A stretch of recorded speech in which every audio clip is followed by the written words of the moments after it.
મહાશિવરાત્રિના પર્વ નિમિત્તે સોમનાથ ટ્રસ્ટ અને અલગ અલગ સંસ્થાઓ દ્વારા ભક્તો માટે વિશેષ વ્યવસ્થા ગોઠવવામાં આવી છે, જેમાં ફરાળ, છાશ, ચા અને પાણી સહિતની વિશેષ સુવિધાઓ ઉપલબ્ધ કરાવવામાં આવી છે। અલગ અલગ સામાજિક અને ધાર્મિક સંસ્થાઓના સહયોગથી આ વ્યવસ્થાને સુચારુ રીતે અમલમાં મૂકવામાં આવી રહી છે। હજારોની સંખ્યામાં ભાવિકો ફરાળ અને છાશ લેવા કતારોમાં ઊભા જોવા મળી રહ્યા છે। તેમજ ટ્રસ્ટ દ્વારા વ્યવસ્થિત કાઉન્ટર ગોઠવી સ્વચ્છતા અને નિયમિત વિતરણની ખાસ કાળજી લેવામાં આવી રહી છે।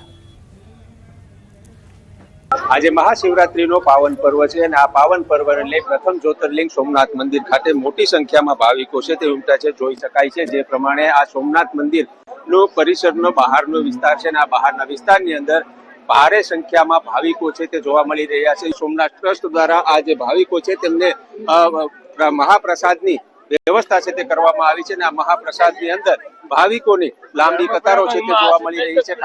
લોકોને જે ઉપવાસ રહેતા હોય છે તેમના માટે આ પ્રકારની વ્યવસ્થા છે તે કરવામાં આવી છે। જોઈ શકાય છે આ મંડપની અંદર પણ ભારે ભાવિકોની ભીડ છે તે જોવા મળી રહી છે। તમામ પ્રકારની જે વ્યવસ્થાઓ છે તે સોમનાથ ટ્રસ્ટ અને ગીર સોમનાથ જિલ્લા પ્રશાસન દ્વારા છે તે કરવામાં આવી છે। દિનેશ સોલંકી, ન્યૂઝ 18 ગુજરાતી, ગીર સોમનાથ। બોટાદના વિશ્વ વિખ્યાત સાળંગપુર શ્રી કષ્ટભંજન હનુમાનજી મંદિર ખાતે આજે શિવરાત્રીના પાવન પર્વ નિમિત્તે દિવ્યાંગ વંદના સમારોહ યોજાયો। આશરે 400 જેટલા દિવ્યાંગ બાળકો, વૃદ્ધો, મહિલાઓએ હનુમાનજી દાદાના દર્શન કર્યા। મંદિરના સંતોએ તમામ દિવ્યાંગોનું પુષ્પવર્ષા તેમજ હાર પહેરાવી સ્વાગત કર્યું। તમામ દિવ્યાંગજનોને સવારે નાસ્તો અને બપોરનું ભોજન પીરસવામાં આવ્યું। દિવ્યાંગ બાળકો ડીજેના તાલે ગરબા રમ્યા। આ તમામ દિવ્યાંગજનોનો આનંદ જોઈ સંતો પણ રાજીપો વ્યક્ત કરી ચૂક્યા। દિવ્યાંગોએ પણ આજના દિવસની અનુભૂતિને વિશેષ ગણાવી। તમામ દિવ્યાંગજનોમાં એક અનેરો આનંદ અને ઉત્સાહ જોવા મળ્યો। આજે એક દિવ્યાંગો ભાઈઓ, બહેનો, બાળકો, વડીલોને અમે દાદાના હાવ નજીકથી દર્શન કરાવ્યા। એને આવતા વેત પહેલાં સરસ મજાનું ફ્રૂટ ને નાસ્તો આપ્યો, પછી એમને અહીંયા સરસ મજાનું સ્વાગત કર્યું, પછી એમની સભા થોડીક કરી, પછી હારામાં હારું એમને આજે શિવરાત્રિ છે એટલા માટે અમે ફરાળ જમાડ્યું। આજે પહેલી વાર જોયું છે કે સમાજમાં જેને દુરકારવામાં આવે છે ત્યાં દિવ્યાંગોને માળા પહેરીને સ્વાગત કરાવવામાં આવ્યું, સ્વામીજીના દર્શન કરાવવામાં આવ્યા। ખરેખર આજે એવું લાગ્યું કે દિવ્યાંગતા અમારામાંથી નીકળી ગઈ। પહેલું આ ફંક્શન હશે કે જેમાં આટલું મોટું સન્માન દરેક દિવ્યાંગનું, કોઈને બી એકબીજાને અલગ કર્યા વગર અને સ્વામીજીના દર્શન થવા અને કષ્ટભંજન જે અમારી તાકાત છે। સામાન્ય દિવસોની અંદર દિવ્યાંગને જ્યારે દર્શન કરવા માટે આવવું હોય ત્યારે એની દિવ્યાંગતા શારીરિક કે માનસિક અપંગતાના લીધે ઘણી એને મુશ્કેલી પડતી હોય છે। ત્યારે આજરોજ આ મંદિર દ્વારા આયોજન કર્યું છે ત્યારે એમને સ્પેશિયલ વ્યવસ્થા આપવામાં આવી છે। દર્શન માટે અલાયદી વ્યવસ્થા, એમના માટે પ્રસાદ અને દર્શન અને સન્માન ત્રણેય વ્યવસ્થા કરવામાં આવી છે। ત્યારે ખૂબ આનંદ છે। છોટાઉદેપુર જિલ્લાના શિવાલયોમાં શિવભક્તોની ભારે ભીડ જોવા મળી રહી છે। જિલ્લાના શિવાલયો હર હર મહાદેવના નાદથી ગુંજી ઉઠ્યા છે। વહેલી સવારથી મોટી સંખ્યામાં શિવભક્તો ભગવાન ભોલેનાથના દર્શને ઉમટ્યા હતા। શિવરાત્રી નિમિત્તે છોટાઉદેપુરના સાંસદ જશુભાઈ રાઠવા અને જિલ્લા કલેક્ટર ગાર્ગી જૈન પોતાના બાળકો સાથે જાગનાથ મહાદેવ મંદિરમાં પહોંચી મહાદેવના દર્શનનો લાભ લીધો હતો।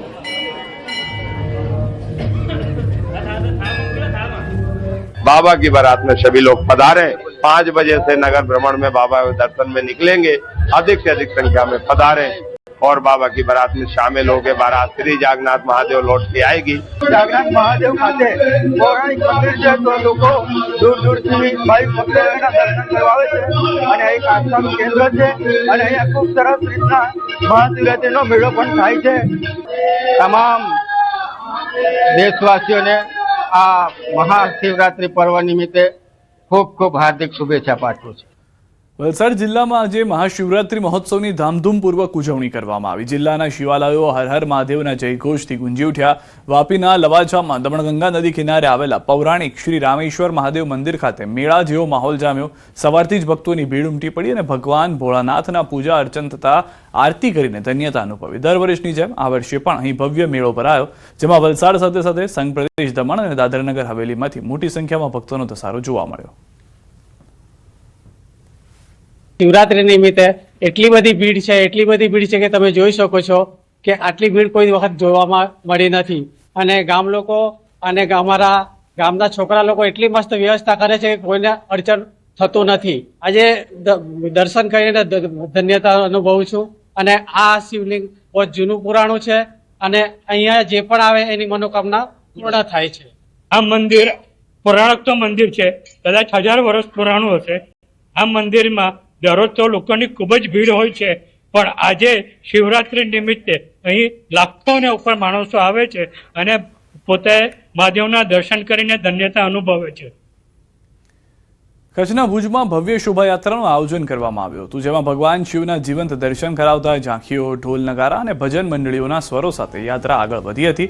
યુવાઓમાં ખાસ ઉત્સાહ જોવા મળ્યો હતો, જ્યારે મહિલાઓ અને બાળકો પરંપરાગત વેશભૂષામાં સજ્જ થઈને જોડાયા હતા. શહેરના મુખ્ય માર્ગો પર ભક્તોની ભારે ભીડ ઉમટી હતી અને પોલીસ બંદોબસ્ત સાથે શાંતિપૂર્ણ માહોલમાં સમગ્ર આયોજન સફળતાપૂર્વક પૂર્ણ થયું હતું.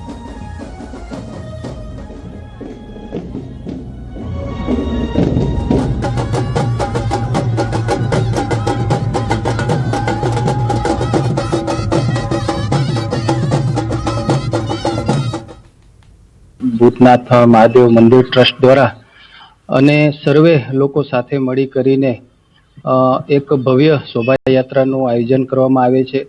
દરેક લોકો જોડાય છે. વર્ષોની આ પરંપરા રહી છે. અનેક ભગવાનની ઝાંખીઓ દ્વારા જે છે કે આપણને ભગવાનને ઝાંખીઓના દર્શન આપણને અહીંયા જોવા મળે છે. શિવરાત્રીના દિવસે તમામ શિવ મંદિરોમાં ભોળાનાથની પૂજા અર્ચના કરવામાં આવી રહી છે, તેમજ સાબરકાંઠાના બેરણા ધામમાં અનોખી રીતે શિવરાત્રીની ઉજવણી કરવામાં આવે છે, જ્યાં 1.25 મણ રૂ અને 50 કિલો ઘીથી મહાજ્યોત પ્રજ્વલિત કરવામાં આવે છે, જેના દર્શન કરવા માટે દૂર દૂરથી ભક્તો દર્શન માટે ઉમટી પડે છે. બેરણા ધામમાં આવેલા 50 ફૂટ ઊંચી શિવજીની પ્રતિમાના આગળ આ મહાજ્યોતના દર્શન કરીને ભક્તો ધન્યતા અનુભવે છે. દર વર્ષે અહીં મહામેળો યોજાય છે, જેથી ભક્તોને મેળા જેવા માહોલ મળે છે. શિવરાત્રી ના દિવસે અહીંયા 25 કિલોની રૂની એને દિવેટ બનાવવામાં આવે છે અને દિવેટ એના દીવો પ્રગટાવવામાં આવે છે. અને અહીંના જે ગુરુજી છે, અહીંના જે પૂજારી છે મહેન્દ્રભાઈ, એને વિશ્વ શાંતિ માટે, લોકોનું કલ્યાણ થાય એ માટે અહીંયા એક દિવસ સળગાવવામાં આવે છે. અહીંયા આવી અને મનની શાંતિની તૃપ્તિ કરે છે અને પોતાની મનોકામનાઓ પણ અહીંયા પૂર્ણ થાય છે. વિશ્વમાં દરેક જીવ શાંતિ જીવી શકે તે માટે ભગવાન શિવજીને આજે પ્રાર્થના કરવામાં આવે છે. એ માટે આ જ્યોત 21 વર્ષથી આ જ્યોત થાય છે અને દર સાલ આ 25 કિલો રૂની મહાજ્યોત આખો દિવસ 3 દિવસ સુધી પ્રગટ રહેશે. હિંમતનગરના રાયગઢ ગામે પ્રતાપ સાગરની તળેટીમાં આવેલા પ્રાચીન વૈજનાથ મહાદેવ મંદિર ખાતે મહાશિવરાત્રી નિમિત્તે અનોખી ઉજવણી કરવામાં આવી. મંદિર પ્રાંગણમાં 25 ફૂટ ઊંચી મહાકાલની ભવ્ય પ્રતિમા અને કુદરતી ગુફા જેવું આકર્ષણ નિર્માણ કરવામાં આવ્યું. ગુફા બનાવવા માટે હજારો કિલો પીઓપી, બાંબુ, વાંસ અને વિવિધ રંગોનો ઉપયોગ કરવામાં આવ્યો. સાથે સાથે ભગવાન વિષ્ણુના દશાવતાર અને વિવિધ દેવી દેવતાઓના સ્વરૂપો પણ તૈયાર કરવામાં આવ્યા. વૈજનાથ યુવક મંડળ દ્વારા છેલ્લા 2 મહિનાથી ચાલી રહેલી મહેનત બાદ આ આખું અનોખું આયોજન ભક્તો માટે ખુલ્લું મુકાયું છે. રાયગઢમાં સ્વયંભૂ શિવલિંગ શ્રી વૈજનાથ મહાદેવના સાનિધ્યમાં દર વર્ષની જેમ આ વર્ષે ગામના યુવાનો દ્વારા અદ્યતનના ભૂતોના ભવિષ્ય જેવી ગુફા બનાવવામાં આવેલ, જે ગુફામાં 25 ફૂટના મહાકાલના દર્શન અને ચણાના લોટમાંથી બનાવેલ દશા અવતાર, વિષ્ણુ ભગવાનના અવતારના દર્શન, મહાકાળીમાં ભૈરવ દાદાના દર્શન કરીને અને વૈજનાથ દાદાના દર્શન કરીને અને દરેક ભક્તો ધન્યતા અનુભવે છે. અહીંયા હજારો સંખ્યામાં લોકો દર્શન માટે આવે છે, દાદાને દર્શન કરી ધન્યતા અનુભવે છે અને 15 થી 20 હજાર જેવું પબ્લિક અહીંયા ફલાહારનો પ્રસાદ આરોગે છે. શિવરાત્રીનું મહત્વ એ છે કે શિવરાત્રીના દિવસે ભગવાન શિવ સ્વયં અગ્નિના સ્તંભ સ્વરૂપે પ્રગટ થયા હતા અને એ દિવસે બ્રહ્મા અને વિષ્ણુને પણ એમને પ્રગટ કર્યા હતા તથા બીજી પણ ઘણી દંતકથાઓ એમની સાથે જોડાયેલી છે. મહાદેવના મંદિર વૈજનાથ મહાદેવ મંદિરે દર્શન કરવા આવી છું, જ્યાં એન્ટર થતાં જ પાણીની ખૂબ સુંદર વ્યવસ્થા છે. અંદરના કર્મચારીઓએ બધાએ ખૂબ જ સારી રીતે વ્યવહાર કર્યો અને બહુ જ સારી રીતે અમને દર્શનનો લાભો મળ્યો છે. અંદર દશાવતારનું અમને દર્શન કરવા મળે છે તથા વૈજનાથ મહાદેવના દર્શનના લાભ લેવા મળે છે. મહાકાલની પણ બહુ જ જબરજસ્ત આપણને મનને પ્રફુલ્લિત કરે એવી અને આપણને અંદરથી આનંદ આવે એવી અહીંયા પ્રતિકૃતિ રજૂ કરી છે. રાયગઢ યુવાનો દ્વારા બહુ જબરજસ્ત સુંદર આયોજન. અત્રે આપણને ખરેખર અહીંયા આવીને એવું લાગે છે કે આપણે ખરેખર કોઈ અલૌકિક જગ્યાએ છીએ. આજે મહાશિવરાત્રી નિમિત્તે રાજ્યભરના શિવાલયો શિવરાતથી ગુંજી ઉઠ્યા છે. શક્તિપીઠ અંબાજી મંદિર ખાતે શિવરાત્રી પર્વને લઈને સમગ્ર પંથક શિવમય બન્યો છે. અંબાજી વિસ્તારમાં આવેલા 12 જેટલા શિવાલયોમાં વહેલી સવારથી ભક્તોની ભારે ભીડ જોવા મળી રહી છે, જ્યાં મહારુદ્ર અભિષેક અને શણગાર સાથે શિવલિંગની વિશેષ પૂજા કરવામાં આવી રહી છે. અંબાજી ખાતે પૌરાણિક મંદિર પરશુરામ ખાતેથી ભવ્ય શોભાયાત્રા પાલખી યાત્રા નીકળી છે. દરેક ભક્તો ઓમ નમઃ શિવાયના નાદથી ગુંજી રહ્યા છે.